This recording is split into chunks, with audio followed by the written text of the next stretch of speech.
2 weeks. It's been 2 weeks since Transformers 1 came out. 2 weeks since I saw it, and I still really don't know what to say. It was, it was pretty much perfect. I still remember seeing the official announcement that they were making a Transformers origin story to the war between Orion Pax and Megatronus, or D16. They decided to call him that in the movie, which I did look up. It's a reference to his name in an old comic. Cool. But then I saw it was going to be animated, and I'm not gonna lie, I was excited about that because, like, it's been a while since we've had an animated theatrical Transformers movie. I'm not doing that math, but since we haven't had one in theaters since 1986. And when I learned about the voice cast, that's when I became a little skeptical. I'm fine with Chris Hemsworth and Scarlett Johansson and Keegan. Yeah, I'm fine with them. I liked Keegan. Playing as Toad in the Mario movie. He was fun. He was funny, goofy. Thor, Chris Hemsworth and Scarlett Johansson, they do really good as Thor and Black Widow. But I was really hoping I would see Transformers alumni in this movie. Peter Cullen, Frank Welker, those guys, right? Steve Blum. I don't know who the fuck Buscemi is. Shit, I still don't know.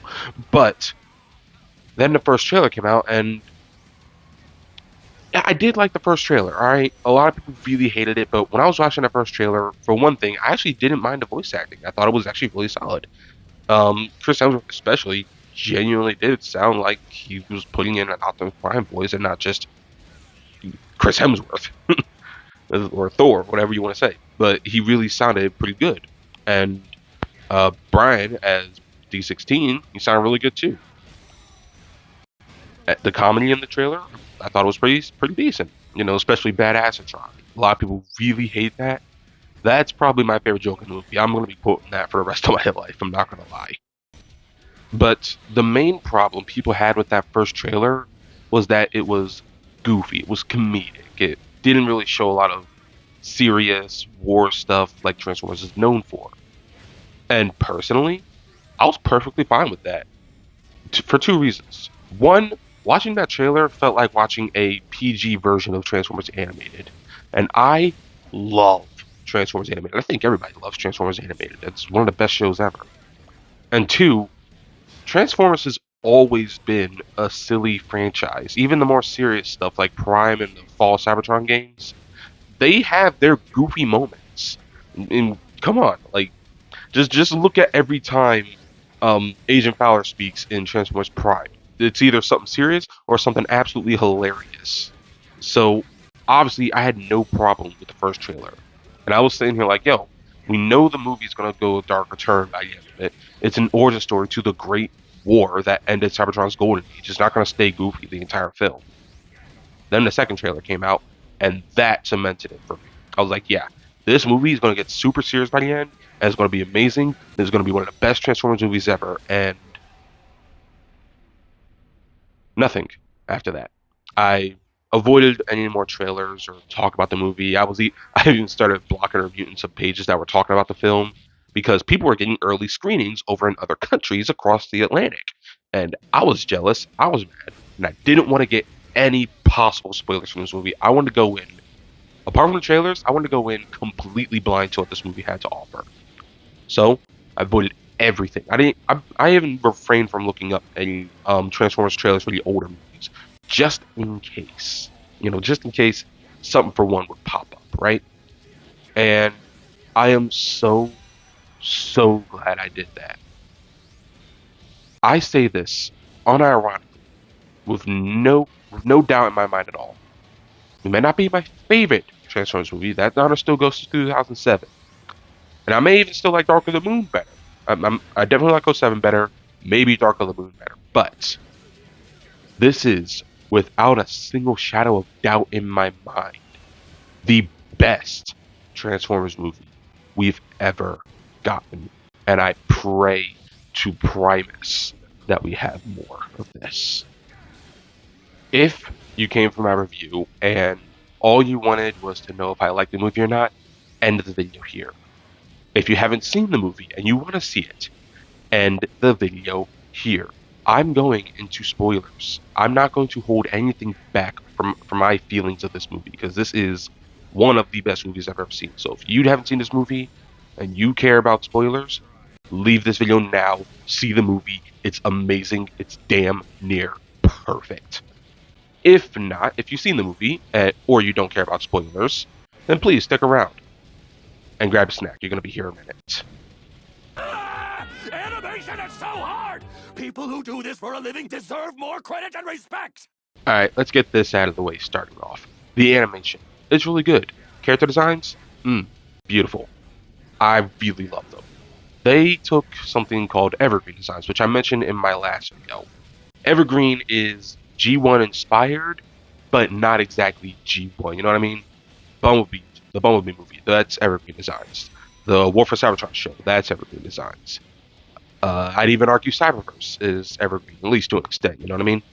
So, that is the design that they took for this movie, and personally, I really love Evergreen. It's one of my favorite design choices for the franchise. I still love Bay designs a little bit more, but Evergreen, I can see why people would prefer that. And, yeah, they really nailed it here. It was nice to see the designs for a lot of characters who we haven't seen in theaters in a long time. I mean, for crying out loud, Jazz is in this movie. You know the last time I seen Jazz? You want a piece of me? You want a piece? No! I want two! The animation itself was also really, really good. There were a few moments where it's just like, you didn't have to do that. Particularly when Chromia wins the Icon 5000 and her face is like right up in the camera. Like, no. And then one scene on the train when they're headed to the surface, it was funny, but the wind was ripping against Orion's face and it was rippling like water. Like, it was ugly, but it was goofy as well. But other than that, the animation in this movie was pretty much spot on. You know, there were a couple moments where it's just like, I'm sure you could nitpick some things, like this guy did about the stretchy limbs, which, granted, even though it makes sense in universe, sure, go ahead. Have your little nitpick, whatever. People are actually attacking this guy. He liked the movie, alright? Just leave him alone. Anyway, but yeah, the animation overall, you know, it wasn't perfect, but I did like it a lot. And the designs especially for the minor bots, when they didn't have their T-Cogs, it was nice to see and look at them and be like, oh, you're this character, you're that character. Like, me and my friend, we saw this the second day it came out, and during like the first like 10 minutes, we were just listing off characters we saw. It was like, oh my gosh, there's Ironhide, Jazz, RC, Brawn, Hound. Like, it was non-stop, and we were having so much fun. It was Red Alert, Sideswipe, Cliff Jumper. Like, bro, we were losing our minds in like the first 10 minutes of the movie. It was amazing. And I hope to see even more characters later on. And speaking of which, also with characters just popping up, don't even get me started on the Icon 5000, because we were going back and forth with the characters that were popping up on the list. I mean, we saw Raj, Blur, Motormaster, Swindle. Like, bro, it was insane. And also, speaking of the Icon 5000, a few days after we saw the movie, we decided to rewatch that, and we came to a hilarious discovery that we were sitting here questioning. This is the only thing we genuinely saw as a problem with the movie, and it wasn't even a problem. It was just something funny we noticed. So, one of the characters in the race is Blur. Blur is one of, if not the fastest character, actually not even one of, he just is the fastest character in the Transformers franchise. Back in the G1 movie, he ran so fast he left after images and talked like 100 words a minute. And in Transformers Animated, he ran so fast that he was running along the rings of Saturn and running across the fabric of space itself. He's that fast. Meanwhile, here in the Icon 5000, He's like 400th place. How are you, of all characters, losing this race? You should have won this race out the gate. They should have said go. 2 seconds later, you're back at the finish line already, dude. Come on. But actually, um, I told my brother about this. My youngest brother, he just recently got into the Transformers franchise, and as I was telling him about my friend and I having that conversation, and literally this is just last night as of me recording this, when I talked to my brother. So when I told him about the conversation my friend and I had, we are like, yeah, man, he could have just ran through. And my brother said the most logical answer that my friend and I didn't even think about. He said, but wasn't he in vehicle mode for the race? Bro, and it's funny because in vehicle mode, we've seen characters like Bumblebee and Hot Rod keeping up with Blur or even passing him in a race. So my brother's not wrong.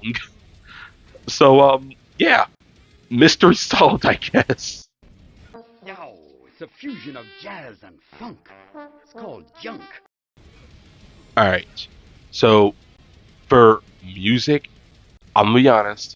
I suck at paying attention to music and media, be it video games, movies, TV shows. I genuinely suck at paying attention to music on my first experience with it. After about the third or fourth, yeah, I'm gonna notice all the music, every bit of it. But the first time, yeah, no, I got nothing. I might hear something, but otherwise, the music just blends in seamlessly. I don't really notice it all that much. But there was one instance toward the end of the film where I did notice the music, and it damn near made me cry. In the song "The Fall," when Optimus is being bestowed the Matrix of Leadership and D16 is becoming Megatron, we hear a leitmotif, and it was this.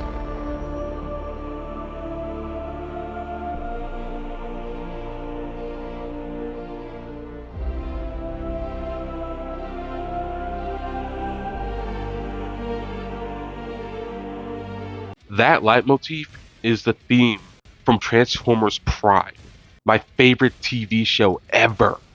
When I heard that in theaters, I nearly jumped out of my seat. I was almost in tears because my entire childhood and my favorite one of my favorite pieces of Transformers media ever just came crashing back into me like a freight train. I loved it so much. And hey, when we got to the credits, what a shocker. Brian Tyler, the guy who did the music in Transformers Prime, did the music in Transformers 1. It made so much sense when I saw that in the credits. Yeah, the music in this movie is absolutely amazing. Also, the song "If I Fall," the song that plays at the end credits, yeah, that's great too. I've been listening to that on repeat for like a week. I'm just as cold as him, ain't I? He acting like I'm a side character. Nah. I'm sure. I, this is impossible to talk about. It feels like because the characters in this movie were phenomenal. I'm gonna link characters and story into the same segment because I literally cannot talk about one without the other.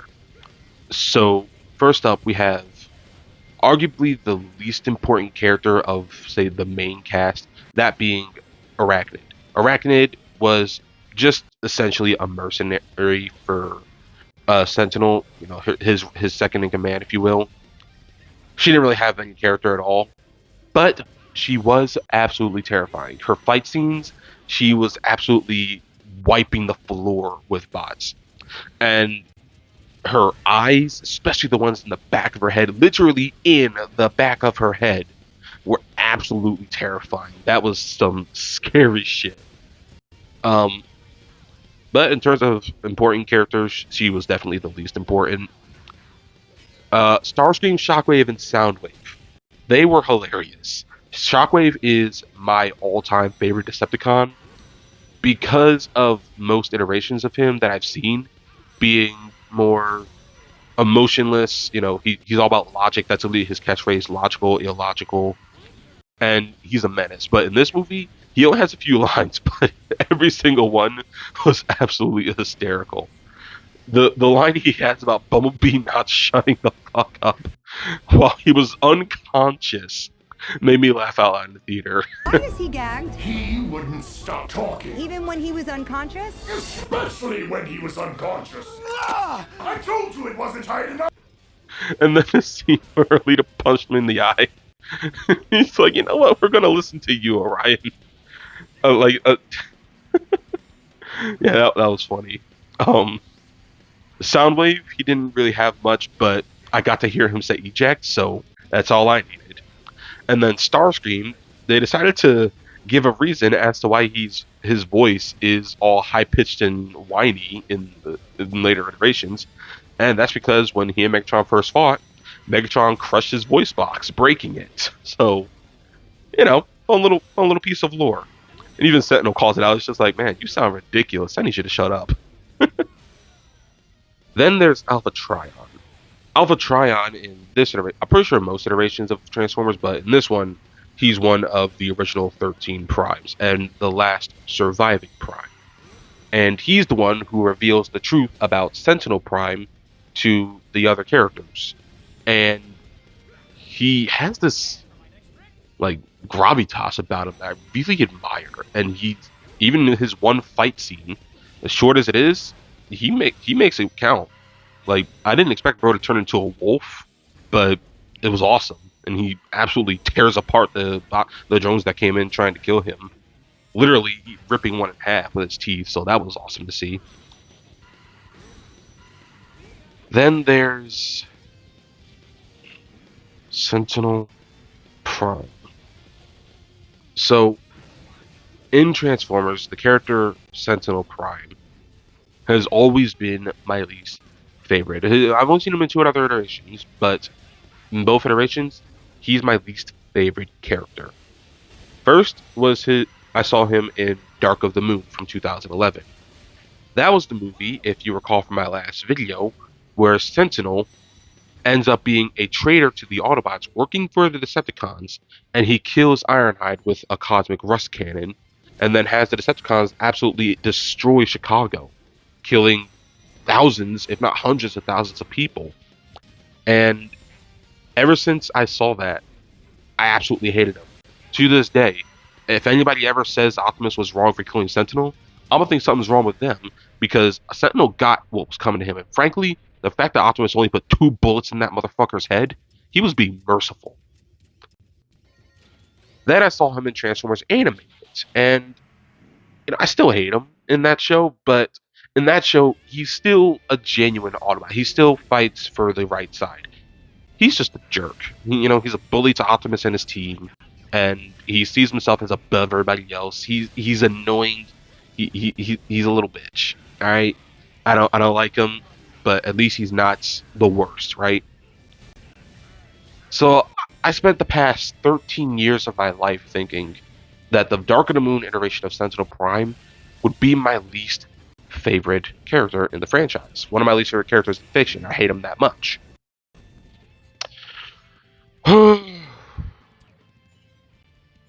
Now, this is not me saying that Transformers 1 Sentinel is a bad character in terms of, characterization and whatnot. I think that the way they did his character was phenomenal. One of the best character writings I've seen in a long time. With that said, I absolutely fiber of my being. He is a not worthy to lick. And that's about the nicest thing I can say about him. My name is Badassatron. Let's start with Alita 1. In most Transformers iterations, Alita is Orion Pax's girlfriend before the war starts. In this iteration, they took a different approach. She's his boss in the mining facility, and she doesn't like him at all. She finds him annoying, arrogant, incompetent. It's the whole thing. And he even ends up getting her fired when a mining expedition goes wrong, and he goes back to save Jazz, which is breaking protocol, which she has to make sure that everybody stays on protocol. So, yeah, off the rip, Alita does not like Orion in this movie, which I thought was fine. But she also started taking command a lot, and a lot of people had issue with that because they're just like, oh, she's girl bossing, it's DI, woke this, woke that. Look, personally, I don't like DEI and woke stuff, but this is one of those very few times where it's just like I can make an exception because it's Alita 1. She's commonly second in command with the Autobots.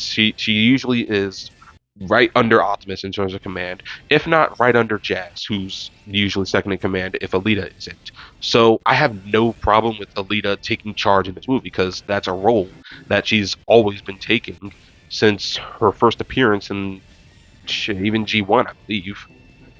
So yeah, Alita taking command a lot, not a problem at all. And also, she's pretty funny. Speaking of pretty funny, B127, oh my goodness.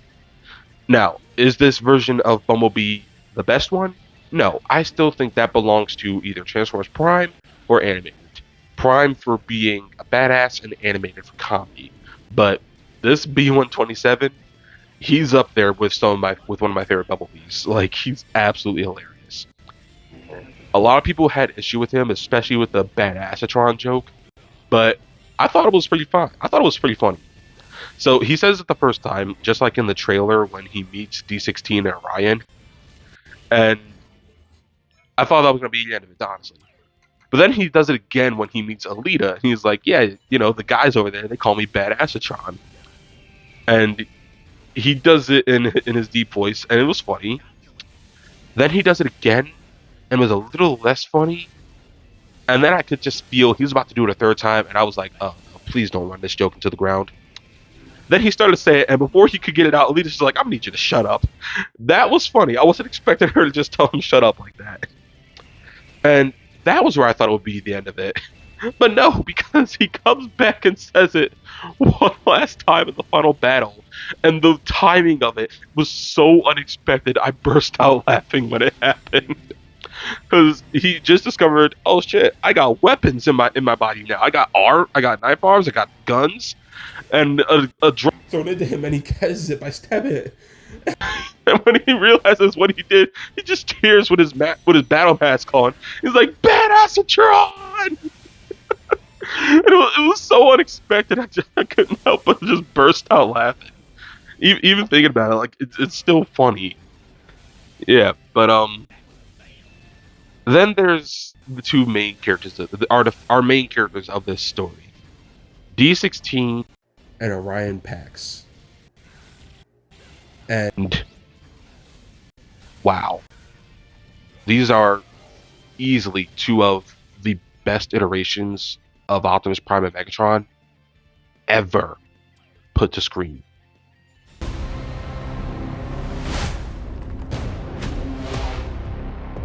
A lot of people more want to talk about Orion Pax and how they're happy that this is the best Optimus they've seen on screen in a movie theater since the G1 cartoon.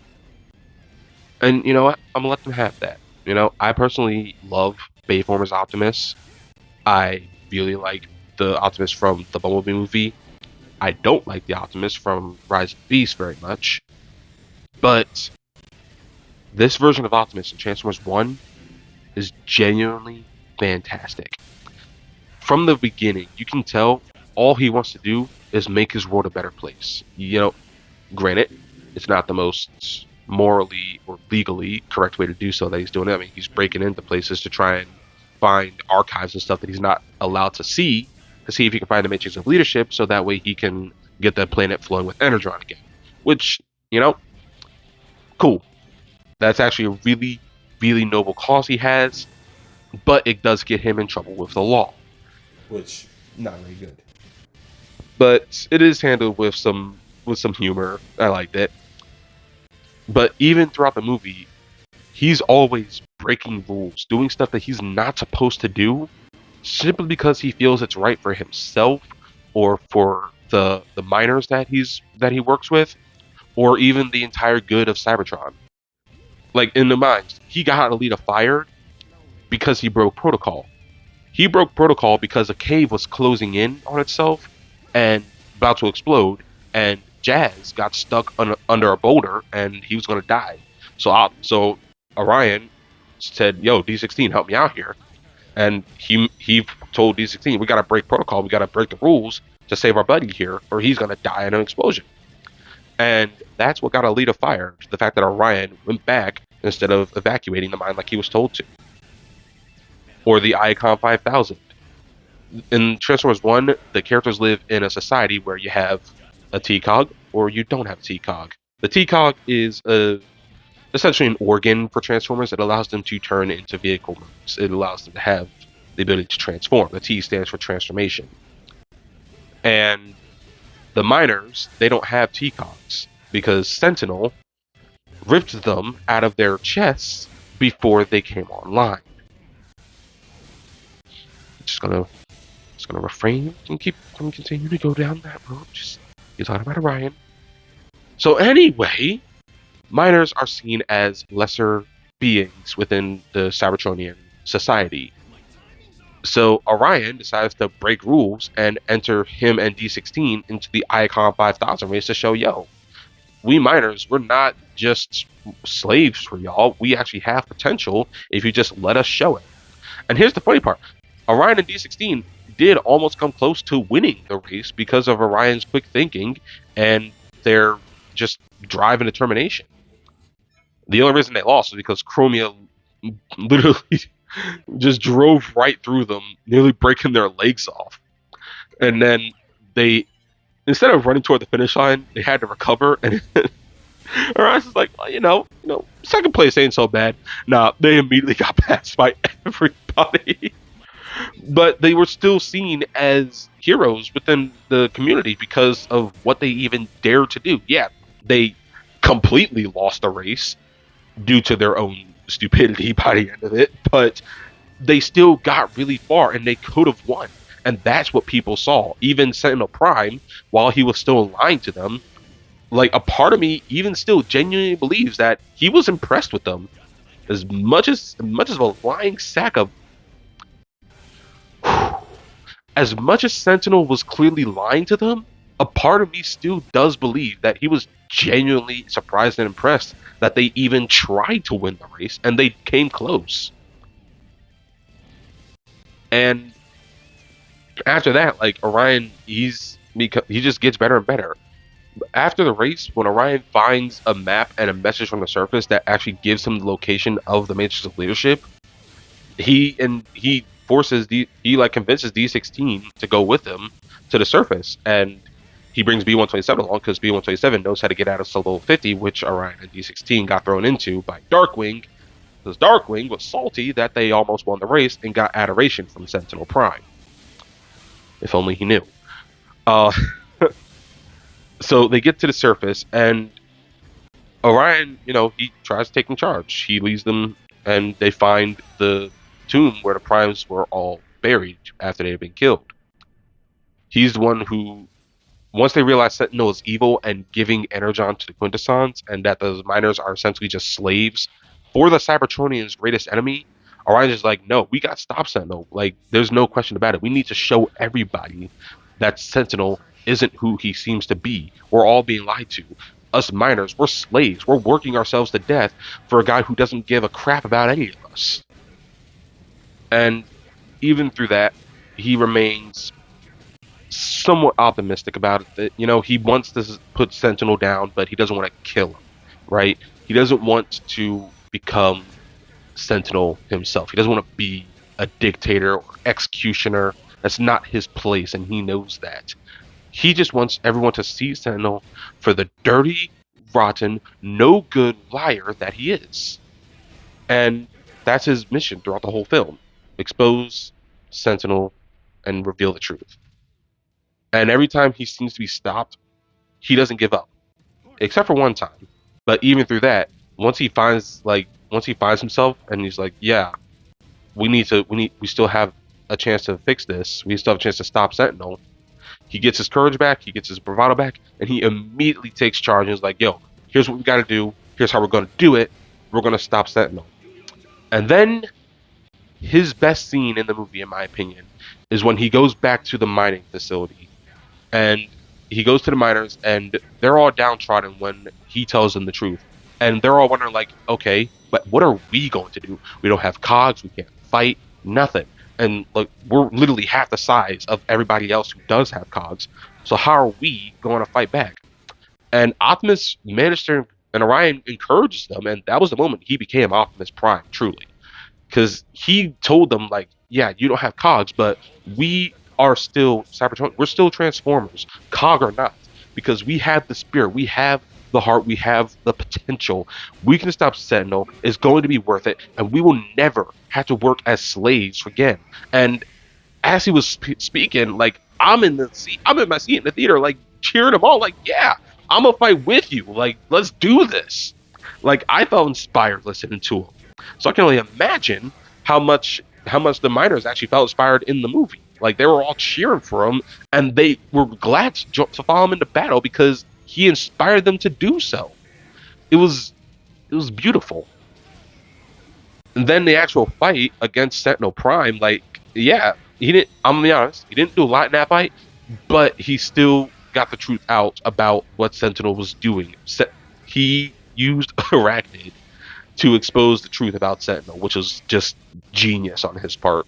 Because after the evidence that Alpha Trion gave him got destroyed, he was like, "Wait, let's have Arachnid's memories play up on the big screens on Icon so that everybody can see it."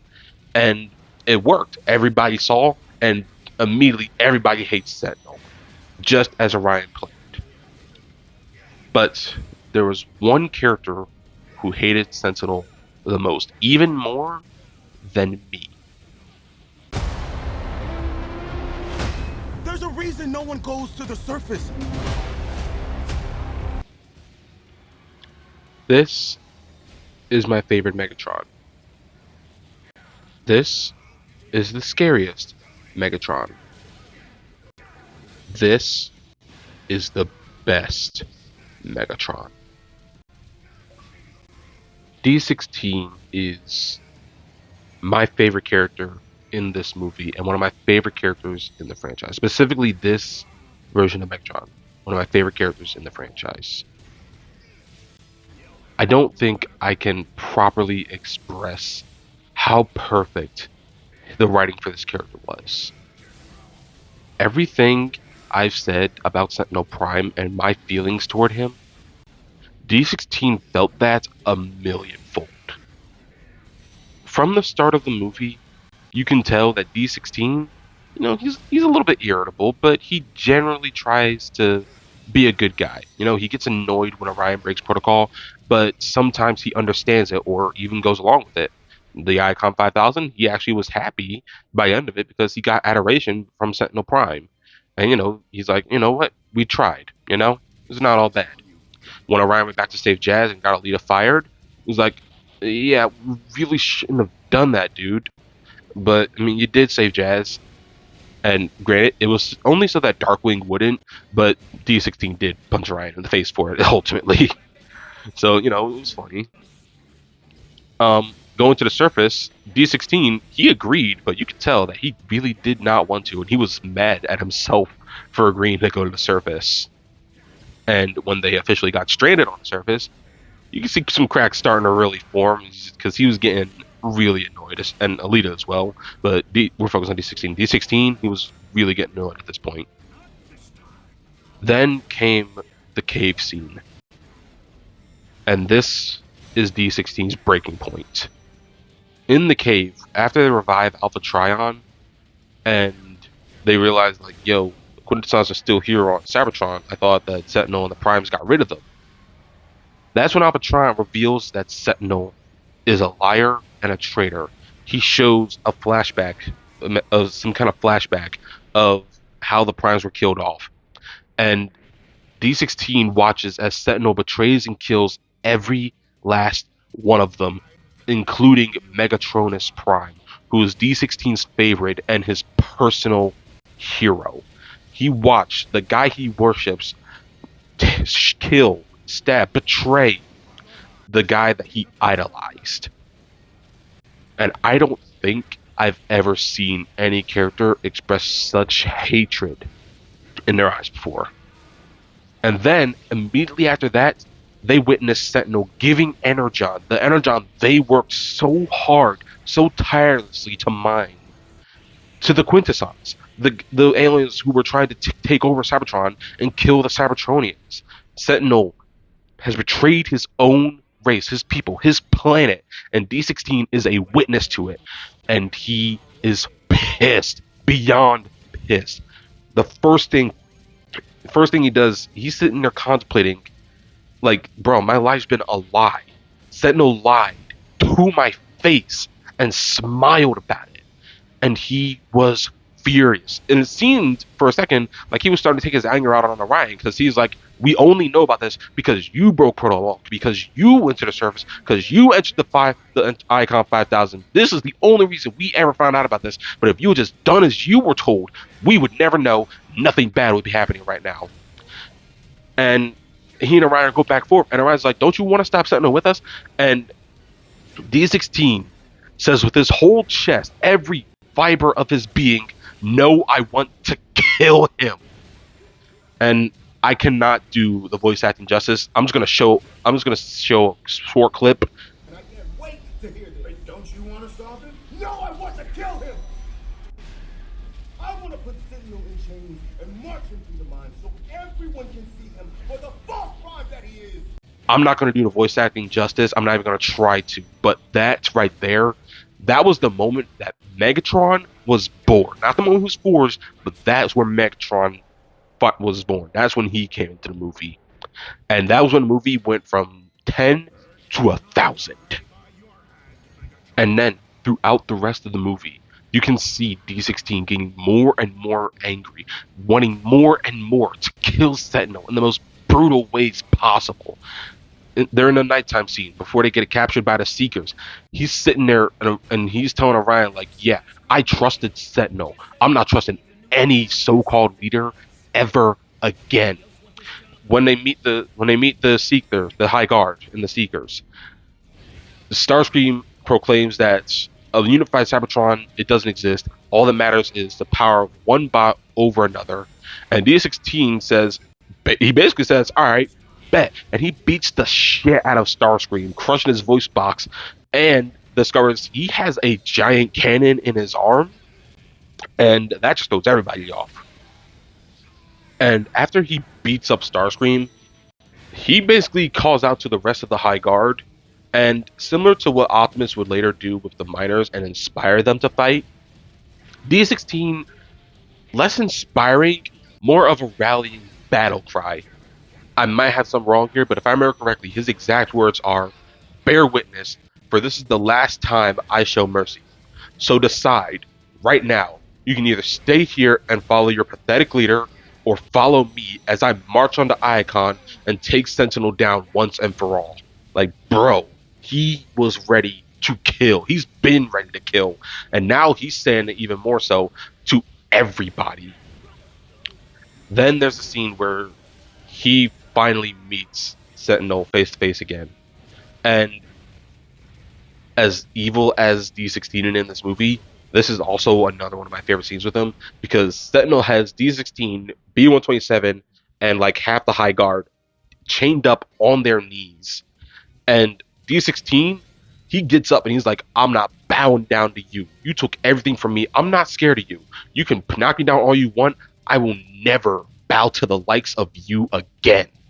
And bro, that was powerful. I'm not gonna lie. Like, I felt that in my soul. I was cheering for him in that moment. I've never cheered for Megatron before, but I was cheering for him in that moment. And from there, that's basically when the final battle starts, and that deserves a whole section on its own. We could have built the future together. I don't think so. So, while D16 and B-127 were being chained up by Sentinel, Sentinel reveals that after he killed Megatronus Prime, he ripped out Megatronus's T-Cog and took it for himself. And if anything, that was just the straw that broke the camel's back for D16 wanting to kill him. Like, D16 already wanted to kill Sentinel, but after seeing that, like, I think D16 was just like, okay, yeah, no, fuck you. I'm killing you right now. And Sentinel takes D16's sticker of Megatronus's head, places it on his chest, and essentially burns it into him Which, one little fact about the head of Megatronus. This is the head of Megatronus. Yeah, look familiar? Should. So, the battle starts, and the High Guard, the Orion, and the Miners, they all come in, they're fighting off Sentinel's drones. And then it becomes a fight of Sentinel, B-127, and Megatron. What did I say so? Orion, B-127, and D-16 fighting against Sentinel Prime, who, might I say, looks absolutely badass in his battle armor. Like, it's not completely different from his base design, which is already really cool, but it just looks like ever so slightly badass with the armor that he gets from the TCOG, right? So eventually, B-127 and Orion, they have to go to get to the broadcast station so they can expose Sentinel, do that whole thing, and leave D-16 to fight Sentinel. And despite the fact that Sentinel is a false prime, and D-16 isn't as much of a fighter as Sentinel is and has less weapons, Sentinel is still having to put up an actual fight against D-16. Like, D-16 is giving him a run for his money, but eventually Sentinel gets the upper hand, has D-16 down. That's when the broadcast goes out, Sentinel's revealed as a liar, and D-16 tackles him out of the tower onto a small plaza, right? And this is where it gets insane, because D-16 has Sentinel on his knees, crawling away, trying to get away. D-16 is still trying to shoot him, but Orion stops him just in time. And you can hear the pain and heartbreak in D-16's voice as he's saying that Sentinel deserves to die for everything he's done. But Orion tells him, like, yo, we have to be better than this. Don't be like Sentinel. Don't become that. And D-16 is like, yo, Orion, move. I'm killing him. You can't stop me. And Orion still tries to stop him, and he ends up paying his life for it, because D-16 accidentally blasts a massive hole through Orion's chest, breaking off his right arm and killing him.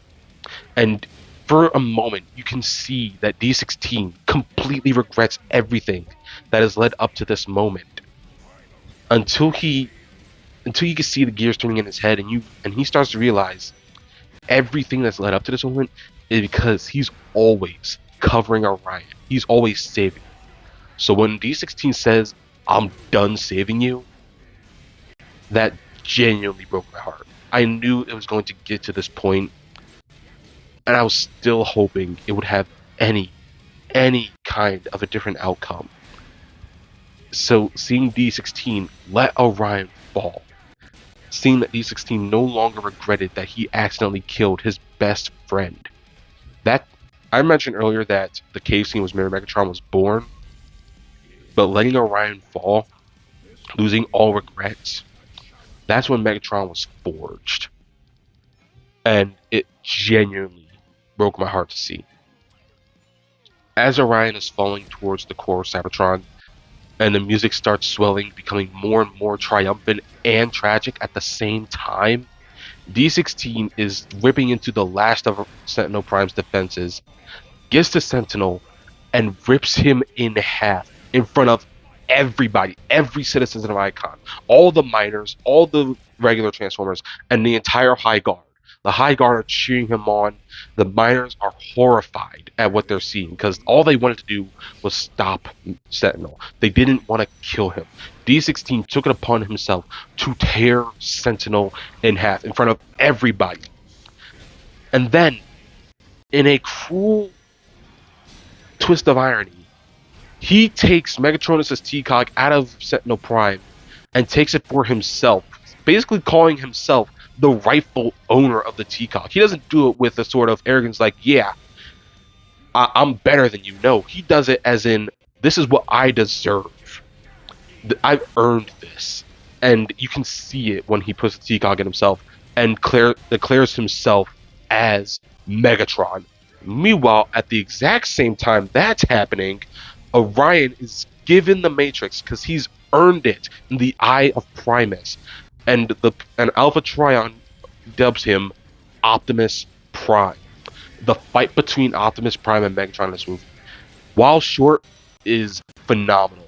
You can see that D16 and Orion, they look into each other's eyes. You can see that, yeah, you can see both of them saying to each other silently, "You betrayed me. I don't want to do this." But they end up fighting anyway. And that is the start of the war. I'm not going to spoil how the fight goes. That's the one thing I'm not going to spoil, hilariously. But as short as it is, it's one of the best Optimus versus Megatron fights I've ever seen in any media. And the ending, both the endings, the movie's ending right before the credits, and then the final after credit scenes. Yeah, so there's two after credit scenes. There's one that's comedic where B-127 accidentally kills Steve, which fun Transformers Prime reference. That was what the Viacons were called by the fans, Steve. But that's a different story. But at the very end of all the credits, like the ones that people usually leave during, at the very end of that, that's when Megatron declares the birth of the Decepticons. Like you can see them all getting the Decepticon logo branded onto their bodies, and he says Decepticons rise up with all of them cheering him on, and the hardest shot of Shockwave, Soundwave, and Starscream ever put on any screen ever. But that's the true end of the movie. Decepticons rise up, and it was perfect.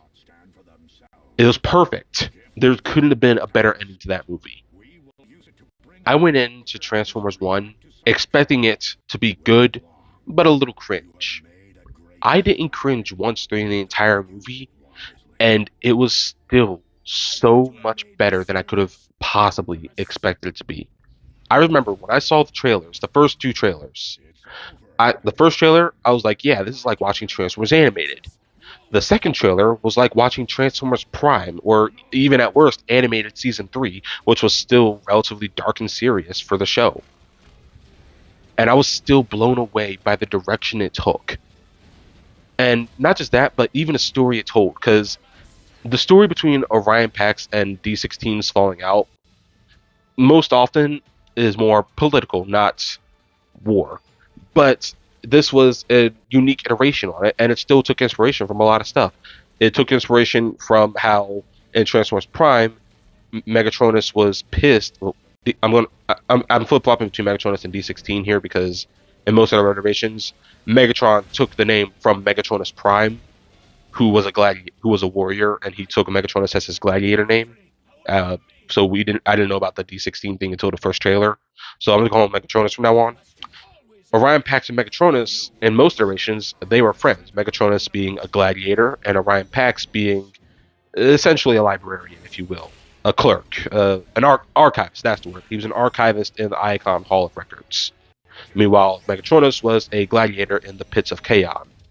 And the two of them became friends, and were like, yeah, like the hierarchy of society, where some of us can be this or have to be workers and slaves, while the rest of y'all get to lounge up about in the higher positions of Icon and whatnot. Like that's unfair.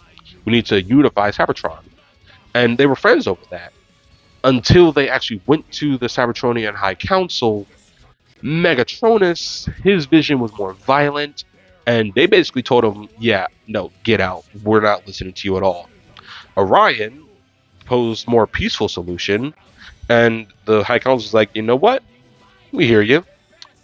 And they ultimately led him to getting the Matrix of Leadership, which Megatronus felt that he was the one who was worthy of it because he was the one who even begun the idea of trying to unify Cybertron under a more just and equal society.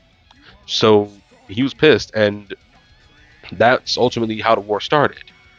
And him shooting Orion in the movie was a reference to the G1 cartoon, because in that, Orion was a dock worker while Megatron was already a warmonger, taking over different cities and whatnot over the planet Cybertron. And in this one, it wasn't an accident. Orion tried to stop him from starting a fight, and Megatron just shot him right in the chest, killing him right there. No regret, no mercy, nothing. So it was a fun G1 reference too in the movie. But ultimately, it still told its own story of how the war started, and of how Orion Pax and Megatronus went from best friends to long time, millennia hated enemies. And this is probably my favorite iteration of that origin story.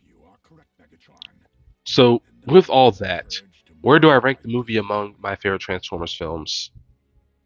It's a tough call, but gotta rank it number 2. Right here. Out of all 10 Transformers films, Transformers 1 is my second favorite Transformers film. Now, like I said, I would genuinely argue that it is the best one. And whether you're a fan of Transformers or not, I absolutely 100% recommend you see this movie. It is truly amazing and worth your time for anyone. If you're not a fan, it's just a good movie. If you are a fan of Transformers, this is one of the greatest films you're ever going to see. No question about it. And I truly hope we get more sequels. I just kind of hope that they're not called Transformers 2 and Transformers 3. If they make a sequel and it's called War for Cybertron, they just have my money right there. That's all I'm going to say. Come on. Please see this movie because it needs to at least break even. Right now, it's at 72 million box office globally. Now, granted, it hasn't released in every country yet, which was a weird choice. They really should have just released it in every country. Right now, they've released it in South America, and apparently, it's currently the number 1 selling movie in theaters at the moment in South America. So that's good. That's a good sign. So it might hit that 75 million even break, and if it does that, we could probably see more sequels. If not, I really hope they give us more sequels anyway because everybody who's seen this movie has absolutely loved it. Please give us more. I'm Sage of Fire. Transformers 1 is amazing. Go see it. Peace out.